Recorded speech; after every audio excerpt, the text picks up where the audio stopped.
વિદ્યાર્થી મિત્રો, આ લેક્ચરમાં બે પિનનું બોર્ડવર્ક આવશે, જેને ધ્યાનમાં લેશો. હેલો સ્ટુડન્ટ્સ, પૃષ્ઠ રસાયણ વિજ્ઞાન ચેપ્ટરની એક નવી થિયરીને આપણે જોઈ રહ્યા છીએ. જીઓલાઇટ વડે આકાર વર્ણનાત્મક ઉદ્દીપન. હવે આ થિયરીમાં સૌથી પહેલી બાબત આવશે એની વ્યાખ્યા.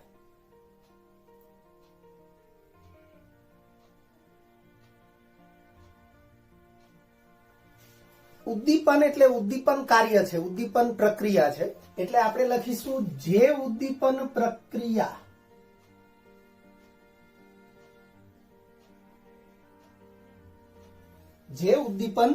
પ્રક્રિયા ઉદ્દીપકના છિદ્રોના આકાર તેમજ પ્રક્રિયક અને નિપજ અણુના કદ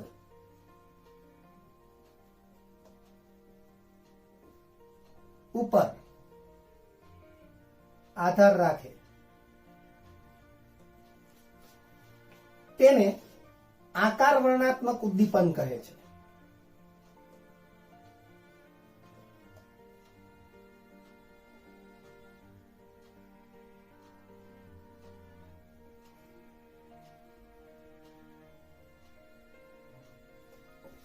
વ્યાખ્યા ફરીથી કે જે ઉદ્દીપન પ્રક્રિયા ઉદ્દીપકની છિદ્ર રચના અથવા છિદ્રોના આકાર, આપણે અહીંયા છિદ્ર રચના શબ્દ પણ લખી શકીએ. જે ઉદ્દીપન પ્રક્રિયા ઉદ્દીપકના છિદ્રોના આકાર, આપણે છિદ્ર રચના લખીએ તો એમાં આકાર, કદ, પોલાણ બધું આવી શકે. એટલે છિદ્રો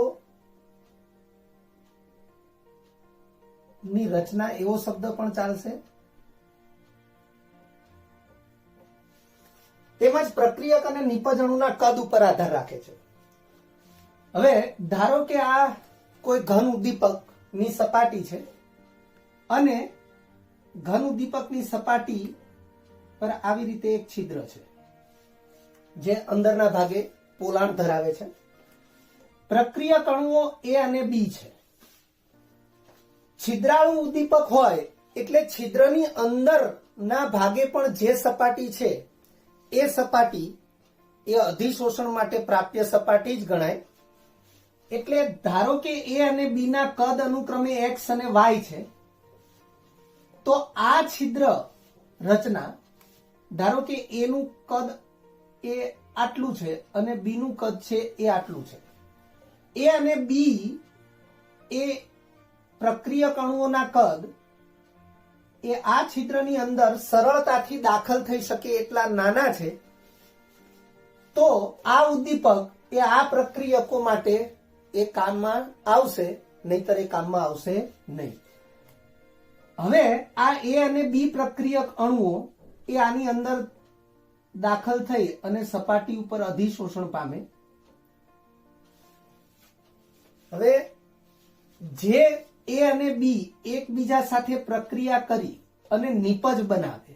ધારો કે નિપજ અણુ છે એ C છે અને એનું કદ એ ધારો કે એવડું મોટું હોય કે જે આમાંથી બહાર ન આવી શકે, એટલે કે એનું અપશોષણ થઈ અને છિદ્રની બહાર ન આવી શકે.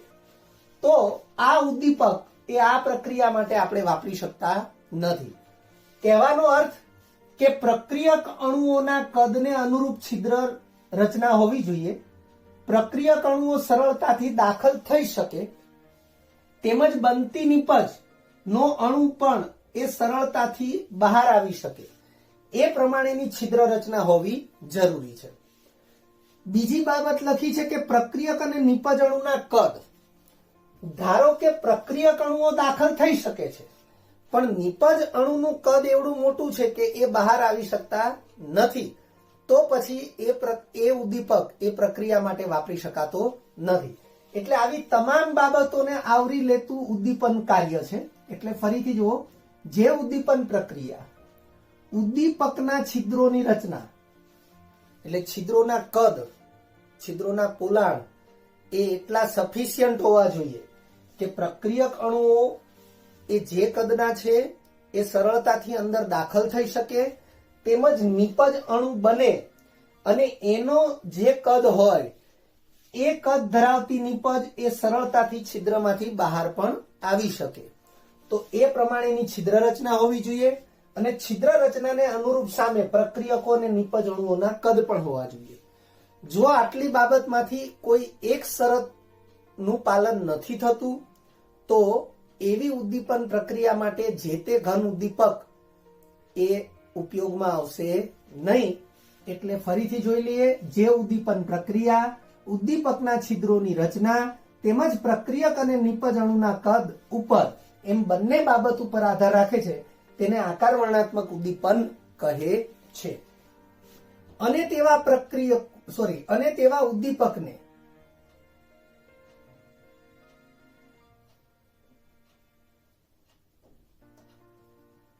આકાર વર્ણનાત્મક ઉદ્દીપક કહે છે. આ ઉદ્દીપન છે અને આ ઉદ્દીપક એટલે અહીંયા ટાઇટલ છે જીઓલાઇટ વડે આકાર વર્ણનાત્મક ઉદ્દીપન. તો આપણે સૌથી પહેલા આકાર વર્ણનાત્મક ઉદ્દીપનની વ્યાખ્યા લીધી અને પછી આકાર વર્ણનાત્મક ઉદ્દીપક એની વ્યાખ્યા લીધી. એટલે આખી વ્યાખ્યા ફરીથી: જે ઉદ્દીપન પ્રક્રિયા ઉદ્દીપકના છિદ્રોની રચના તેમજ પ્રક્રિયક અને નિપજ અણુના કદ ઉપર આધાર રાખે છે તેને આકાર વર્ણનાત્મક ઉદ્દીપન કહે છે. તેમજ તે ઉદ્દીપક ને આકાર વર્ણનાત્મક ઉદ્દીપક કહે છે. ઉદાહરણમાં આપણે જે આ ટાઇટલની અંદર છે એનું ઉદાહરણ છે. એટલે ઉદાહરણ લખીએ છીએ જીઓલાઇટ. તો જીઓલાઇટ એક ઉત્તમ આકાર વર્ણનાત્મક ઉદ્દીપક છે જે આકાર વર્ણનાત્મક ઉદ્દીપન કાર્યમાં ખૂબ જ અગત્યનું છે. જીઓલાઇટ વિશેનો અભ્યાસ એ 11 સાયન્સમાં પાર્ટ 2 ચેપ્ટર નંબર 11 પી વિભાગના તત્વો એમાં સમૂહ 14 અને ચેપ્ટરના અંતમાં પેજ નંબર 322 એના ઉપર એનો અભ્યાસ આપેલો છે. આપણે જીઓલાઇટની રચના વિશે જાણવું જરૂરી છે. રચના વિશે પ્રાથમિક બાબતો આટલી છે. સૌથી પહેલા મધપુડા જેવી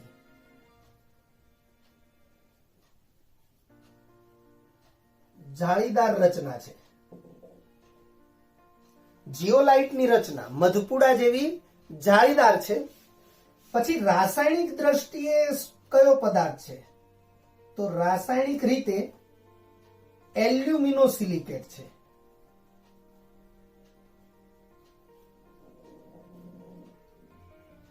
ફરીથી જીઓલાઇટની રચના, તો જીઓલાઇટ મધપુડા જેવી જાળીદાર રચના ધરાવે છે. રાસાયણિક રીતે એલ્યુમિનોસિલિકેટ છે. હવે આ એલ્યુમિનોસિલિકેટ વિશે આપણે શું જાણીએ છીએ? તો સૌથી પહેલા સિલિકેટ સંયોજનો. તો સિલિકેટ સંયોજનો વિશેનો અભ્યાસ પણ 11 સાયન્સ પાર્ટ 2 ચેપ્ટર નંબર 11 પી વિભાગના તત્વો એમાં સમૂહ 14 અને એમાં સૌથી છેલ્લે સિલિકેટ સંયોજનો વિશેનો અભ્યાસ છે પેજ નંબર 322 અને સિલિકેટ સંયોજનોના અભ્યાસ પછી જીઓલાઇટનો અભ્યાસ છે. એટલે સિલિકેટ સંયોજનો અને જીઓલાઇટ સંયોજનો એ બંનેનો અભ્યાસ એ આપણે જાણતા હોવા જોઈએ. જો આપણે જાણતા નથી તો એકવાર ત્યાં એને વાંચી લેવું જરૂરી છે. જો રચના વિશે જોઈએ તો સિલિકેટ સંયોજનો એટલે SiO4-4 એવો એક એકમ આયન સિલિકેટ સંયોજનોનો છે. અને આ એકમ આયનનું બંધારણ ચતુષ્ફલકીય છે, સમચતુષ્ફલકીય. પણ આવા અનેક સમચતુષ્ફલકીય એકમ આયનો ઓક્સિજન કોમન એટલે કે સામાન્ય ઓક્સિજનથી એકબીજા સાથે જોડાયેલા હોય છે અને ત્રિપરિમાણીય જાળીદાર રચના બનાવે છે. આપણે એને જોઈએ, જસ્ટ ખાલી સમજવા માટે જ આપણે જોઈ રહ્યા છીએ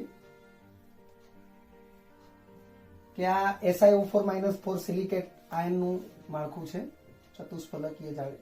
હવે અલગથી એક બતાવું તો પછી આ રીતે થશે. પણ જ્યારે આ એકમ અને આ એકમ એકબીજા સાથે જોડાય ત્યારે એક ઓક્સિજન કોમન થાય તો એ આ રીતે બતાવી શકાય કે આ સિલિકોન છે, આ છે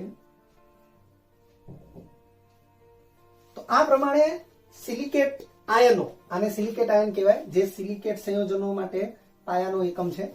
તો આવા અનેક સિલિકેટ આયનો અથવા એકમો ચતુષ્ફલકીય રીતે આ રીતે એકબીજા સાથે જોડાય અને ત્રિપરિમાણીય જાળીદાર માળખું બનાવતા હોય છે.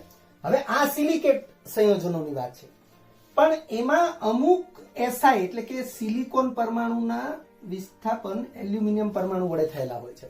અમુક, હું શબ્દો બોલું છું અમુક, બધા જ સિલિકોન પરમાણુનું વિસ્થાપન એલ્યુમિનિયમ વડે નહીં. આખી જે સિલિકેટની ત્રિપરિમાણીય જાળીદાર રચના છે એમાંથી અમુક સિલિકોન યાદચ્છિક, નિયમિત પણ નહીં, તો યાદચ્છિક રીતે સિલિકેટ સંયોજનોમાંના અમુક સિલિકોન પરમાણુનું વિસ્થાપન એલ્યુમિનિયમ પરમાણુ વડે થયેલું હોય છે અને એ પ્રકારે જે બન્યા એને એલ્યુમિનોસિલિકેટ કહેવાય. એટલે એલ્યુમિનોસિલિકેટમાં આપણે બંધારણીય રીતે જોઈએ તો બંધારણ માળખું SI bond O bond aluminium અથવા aluminium bond O bond SI, આવું એનું બંધારણીય માળખું હોય છે. એટલે આપણે આવી રીતે લખી શકીએ કે સિલિકેટ સંયોજનો ના ત્રિપરિમાણીય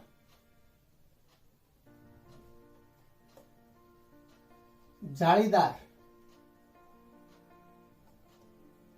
સિલિકેટ સંયોજનોના ત્રિપરિમાણીય જાળીદાર બંધારણ માના અમુક એસઆઈ પરમાણુઓ નું વિસ્થાપન એલ્યુમિનિયમ પરમાણુઓ વડે થયેલું હોય અને તેથી બંધારણીય માળખું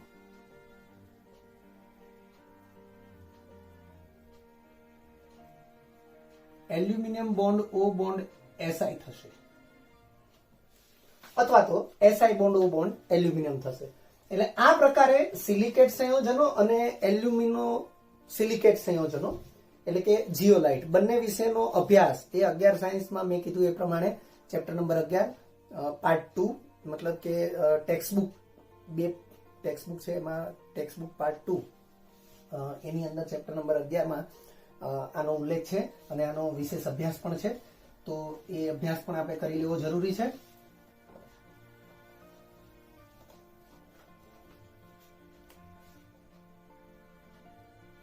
પ્રાપ્તિ, તો પ્રાપ્તિમાં એક કુદરતી રીતે પ્રાપ્ત છે.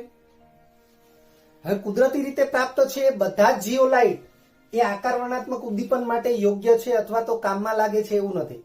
એટલે કુદરતી રીતે ઘણા બધા એલ્યુમિનોસિલિકેટ એટલે કે જીઓલાઇટ પ્રાપ્ય છે, પરંતુ એમાંથી આકાર વર્ણનાત્મક ઉદ્દીપન માટે યોગ્ય હોય એવા અમુક જ છે. બીજો એક સ્ત્રોત છે કૃત્રિમ સંશ્લેષણ. કૃત્રિમ સંશ્લેષણનો મતલબ એવો થાય કે આપણે માનવ નિર્મિત આપણે બનાવી શકીએ. હવે જો કૃત્રિમ રીતે સંશ્લેષણ થઈ શકતું હોય તો પછી એવા જ જીઓલાઇટ બનાવવા જોઈએ કે જે આકાર વર્ણનાત્મક ઉદ્દીપનમાં કામ લાગે. અર્થ કે આકાર વર્ણનાત્મક ઉદ્દીપનમાં ઉપયોગી હોય એવા જ જીઓલાઇટનું કૃત્રિમ રીતે સંશ્લેષણ પણ કરવામાં આવે છે. પછી છે ઉપયોગ. હવે એનો એટલે કે જીઓલાઇટનો મોટા ભાગે ઉપયોગ પેટ્રો રસાયણમાં થાય છે. પેટ્રો રસાયણ ઉદ્યોગોની અંદર જ મોટા ભાગે જીઓલાઇટ એ ઉદ્દીપક તરીકે વપરાય છે. એટલે આપણે અહીંયા લખીએ છીએ પેટ્રો રસાયણ ઉદ્યોગોમાં. હવે પેટ્રો રસાયણ ઉદ્યોગોમાં એ મુખ્યત્વે કયું કાર્ય કરે છે તો હાઇડ્રોકાર્બન ની વિભંજન પ્રક્રિયા અને સંઘટીકરણ. વિભંજન પ્રક્રિયાનો અર્થ શું થાય? લાંબી હાઇડ્રોકાર્બન શૃંખલાવાળા હાઇડ્રોકાર્બન અણુઓ હોય તો એને ટુકડા કરી તોડી અને ટૂંકી કાર્બન શૃંખલાવાળા હાઇડ્રોકાર્બન બનાવવા માટે એનો ઉપયોગ થાય છે.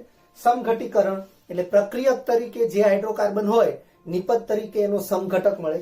એક પ્રક્રિયાથી આપણે પરિચિત થઈએ. આ પ્રક્રિયા આમ તો 11 સાયન્સમાં આપણે ભણેલા જ છીએ. આ છે નોર્મલ બ્યુટેન. હવે જો એનું સમઘટીકરણ થાય તો એમાંથી જે મળશે નિપજ, આ નોર્મલ બ્યુટેન છે, આ આઇસોબ્યુટેન છે. અર્થ કે C4H10 તમે જોઈ શકો છો 4 કાર્બન અને 10 હાઇડ્રોજન છે. અહીંયા પણ તમે જોઈ શકો છો 4 કાર્બન અને 10 હાઇડ્રોજન છે. અર્થ કે અણુસૂત્રો સમાન છે, બંધારણો ખાલી જુદા છે, તો એ બંને એકબીજાના સમઘટકો થશે. તો આવી કોઈ પ્રક્રિયા કે જેનાથી નિપજ એ મૂળ પ્રક્રિયકનો સમઘટક હોય તો એ સમઘટીકરણ કહેવાય. તો સમઘટીકરણ પ્રક્રિયામાં પણ જીઓલાઇટ એ આકર્ષણાત્મક ઉદ્દીપનનું કાર્ય કરે છે. તો પેટ્રો રસાયણ ઉદ્યોગમાં આ બે મુખ્ય પ્રક્રિયાઓનો સમાવેશ છે. એક અગત્યનો જીઓલાઇટ છે. અગત્યના જીઓલાઇટ તરીકે ZSM5 એનો ઉલ્લેખ છે. હવે આ ZSM5 જે છે એનું ફૂલ ફોર્મ એ ક્યારેય પૂછાશે નહીં, અત્યાર સુધીમાં તો ક્યારેય પૂછાયું નથી. 5 એ પેટર્ન નંબર છે. ફૂલ ફોર્મ એનું થાય જીઓલાઇટ સોકોની મોબાઈલ. પણ ખાલી પરિચિત થઈ જાઓ, બાકી પરીક્ષામાં ક્યારેય પૂછાવાનું નથી. એનો ઉપયોગ શું છે તો આલ્કોહોલ નું નિર્જલીકરણ કરીને હાઇડ્રોકાર્બન મિશ્રણ બનાવે છે.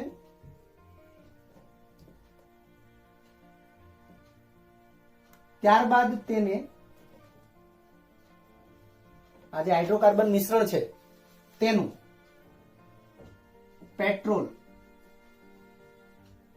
પેટ્રોલને ગેસોલિન કહેવાય માં રૂપાંતર કરે છે.